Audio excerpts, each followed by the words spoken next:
Oh hey, how's it going? Welcome to Nathan Builds. Today we're going to make an outdoor cedar chair out of 2x4s and fence slat pickets, costing about $45.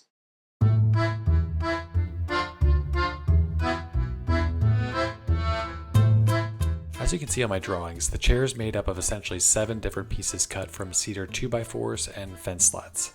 In the end, I only used 4 8-foot 2x4s and 2 5.5 inch by 6 foot fence slats.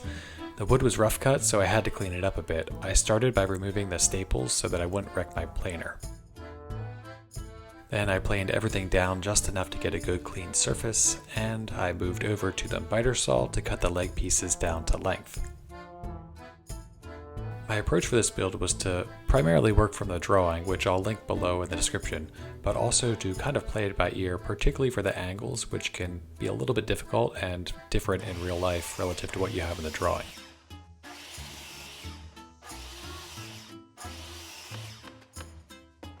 Once I had the 8 pieces I needed for the legs, I trimmed enough off either side to get them all down to about 3.5 inches.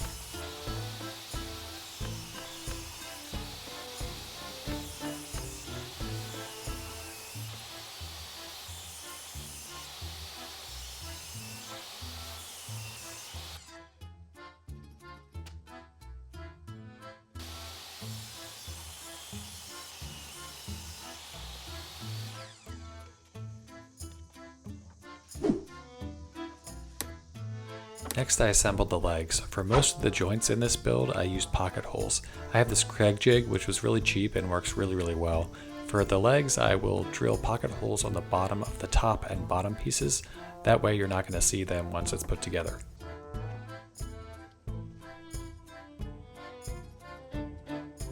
To use the jig you just set the bore depth on the jig itself and then also on the drill bit, and after that you clamp it down and drill the holes.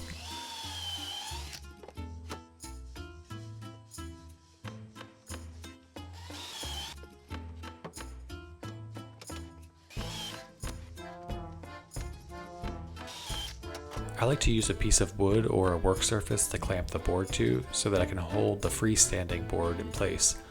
On all of these joints I use a lot of outdoor rated wood glue and 2.5 inch outdoor pocket hole screws. Pocket holes are not the perfect joinery for all applications, but they are really sturdy, super fast, and they don't require a ton of expertise or tools to do.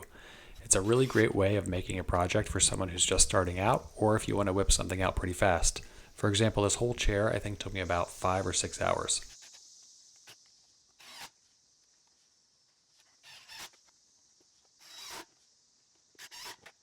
Next I rough cut down some of the stretchers and back seat supports to length, and then I rip them down to width.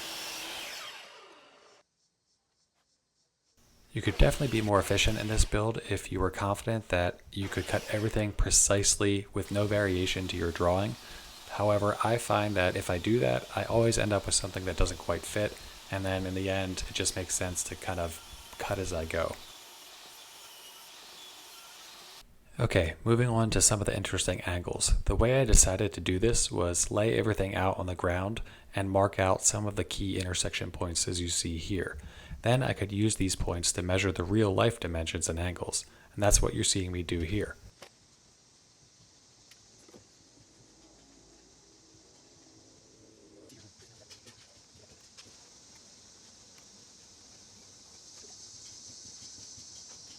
I started by cutting the seat back. When cutting these angles, you can either eye it up and go slow with your miter saw, or you can use a speed square to measure it out, kind of like what I'm doing right here.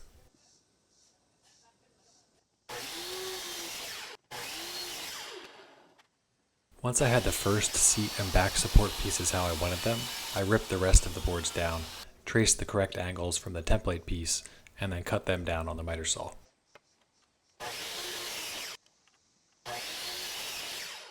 I used one back and one seat support piece to transfer the correct angles for the seat and back to the front and back stretchers.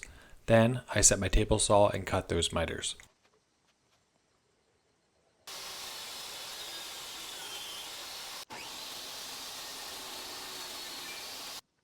I cut the pocket holes for both stretchers and then I installed the back one first.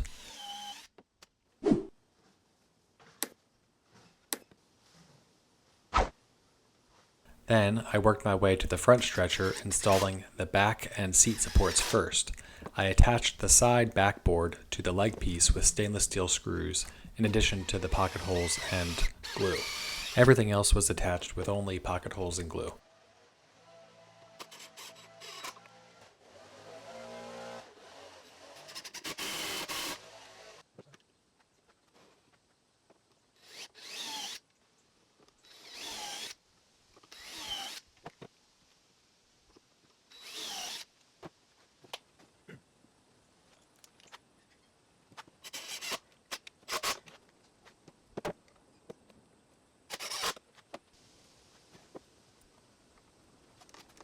If you have joints that have multiple pocket holes going together, you got to make sure you do the right ones first, otherwise you could run into a problem where you're screwing into another pocket hole screw. From there, I just installed the other leg the same way, and then went about installing the other back and seat support on that side.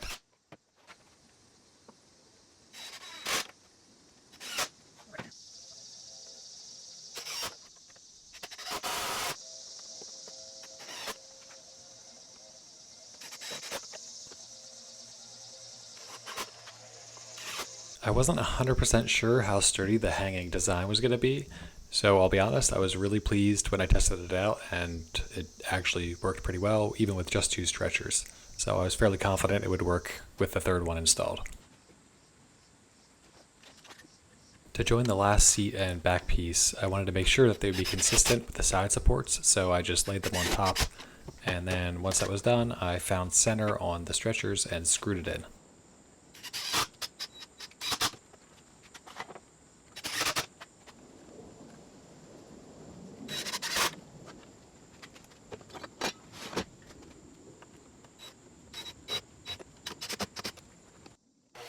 I cut the seat slats down to length using the finished chair as a reference. I only had to rip the last one down to width on the table saw. The rest were actually fit perfectly.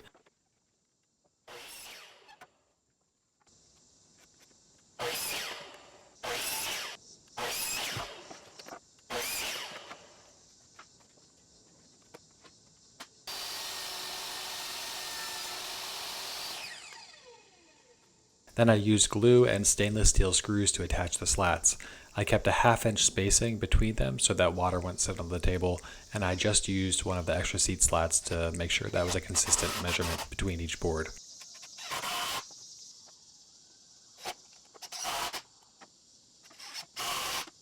Finally, I installed a couple plastic feet on it to keep it out of the water when it rains, and then I sanded everything down with 120 grit sandpaper.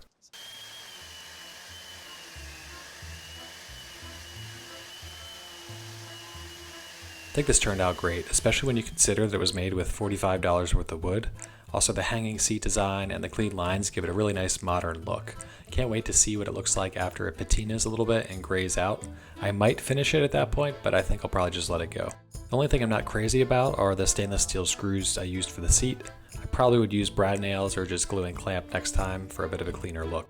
As always, if you liked it, give me a thumbs up, subscribe, turn on notifications, and let me know what else you want to see in the comments. Alright, thanks a lot. I'll see you in the next episode.